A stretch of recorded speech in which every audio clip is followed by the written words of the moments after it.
the younger guys tend to not really get it until later on, and they go, "Oh man, that really jacked me up."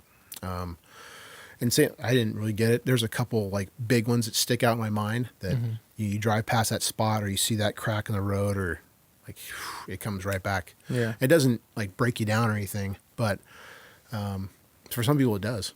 And they see things or they smell things.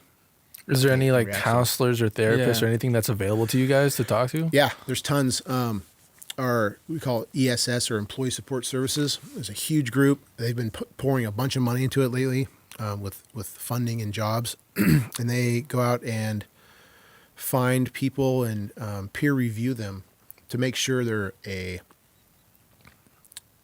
qualified to talk to first responders. So case in point, I had in 2017, we had a firefighter pass away, Corey Iverson, down in Ventura, and I was the helicopter coordinator. I was flying above him, trying to first coordinate the fire attack, and then when he got caught and trapped, trying to coordinate the rescue. So really gnarly. I knew a couple of guys on the strike team, and he ended up passing away, and that affected me pretty bad. We landed, and my hands were shaking, and we took a kind of a flight off. And what really affected me was when they drove by with the hearse and the procession of engines, and it's like, whew, man, that really hit home because we're sitting at the heli base, and it wasn't that far from our heli base, and they drove right by us, and you could hear everything, and everybody's like, "What? Oh shit!" And a lot of the guys that were staffing and girls that were staffing heli base were his friends, so from Southern California. So that was tough. And then we had the fatality up here, which is another hard one. But I went to talk to somebody in town first. And I'll keep their name off here, but they had no idea. So I started telling them what had happened, and they broke down crying. I'm like, okay, so I'm the one. Now you're comforting them. I'm like, geez. Hey, this happened to me. She's like, oh my God, this is so terrible. I can't believe you go through this. Like, well, yeah, you have to listen. This is me trying to offload, right? That's how you empty the cup by offloading, right? So I'm trying to offload, and that person is just breaking down. I'm like, okay, well, that was great. I'll go see somebody else. The roles were switched. I just walked out. I'm like, man. Yeah. But one of my good friends we used to teach together, he now runs employee support services, and he's really into supporting the employees as best he can. And it's a good program. And we have a few people from the unit that have promoted to that position, and there's a lot of help. So if you need it, it's out there.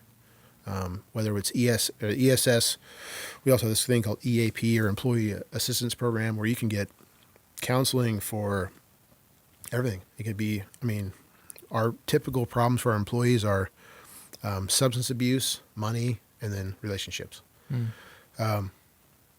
So they have help for all that. If it's not for you, it could be for your kids. It could be for your spouse. It could be for anything. Oh, that transfers over to them as well. Oh, That's yeah. awesome. So Nice. if I say, hey, my son's having this problem, I call EAP. They go, okay, this is the closest counselor we can get you. Go check them out. You get 8 per incident.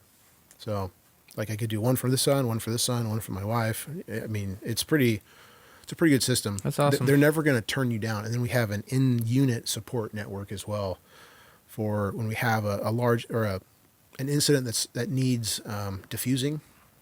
So typically we diffuse just like this in the engine. We're driving back. We talk about it. I'm like, man, that was messed up. You smell that? That was horrible.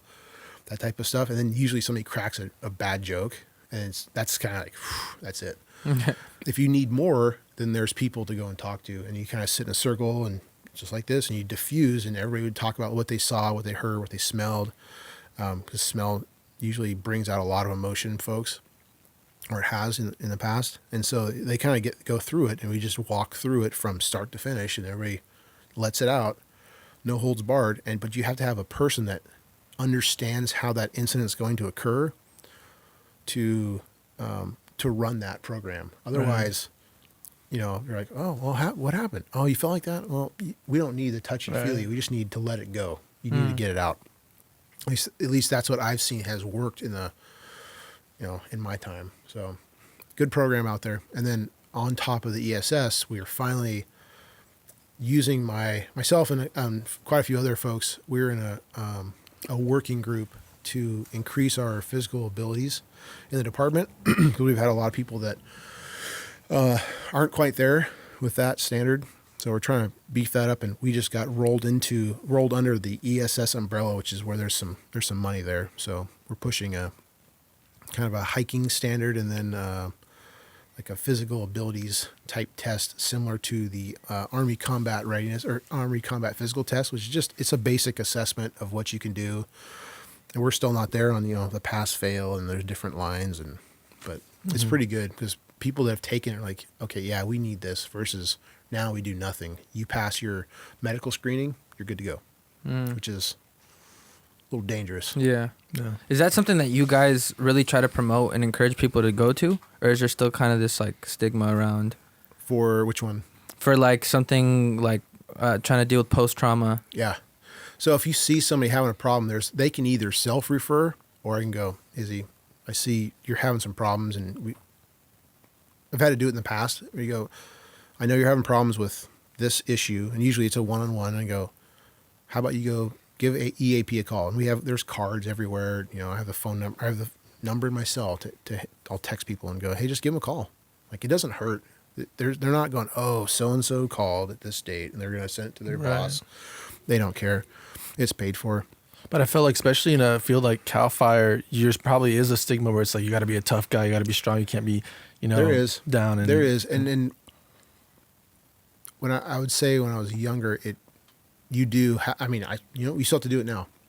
I still have to. I'm competing with guys that are your age or younger physically. I'm like, okay, I still have to be a hard charger. Same with my partner Nick. He's a freak. He's 49 years old, and he can outrun some of these guys in their 20s. He's a beast. Nice. I don't know what he's doing. If he's on, What he's taking. I want to know too, man. a couple of other guys are on some stuff, so I'm like, man, maybe I need to start taking that. Yeah. Grow my hair back as well. But it's out there. So if we see it, we can refer them. We try not to do that. Usually it's a talk to them and go, hey, here's the number. You want to call so-and-so. And we do have some personal contacts that are on the team.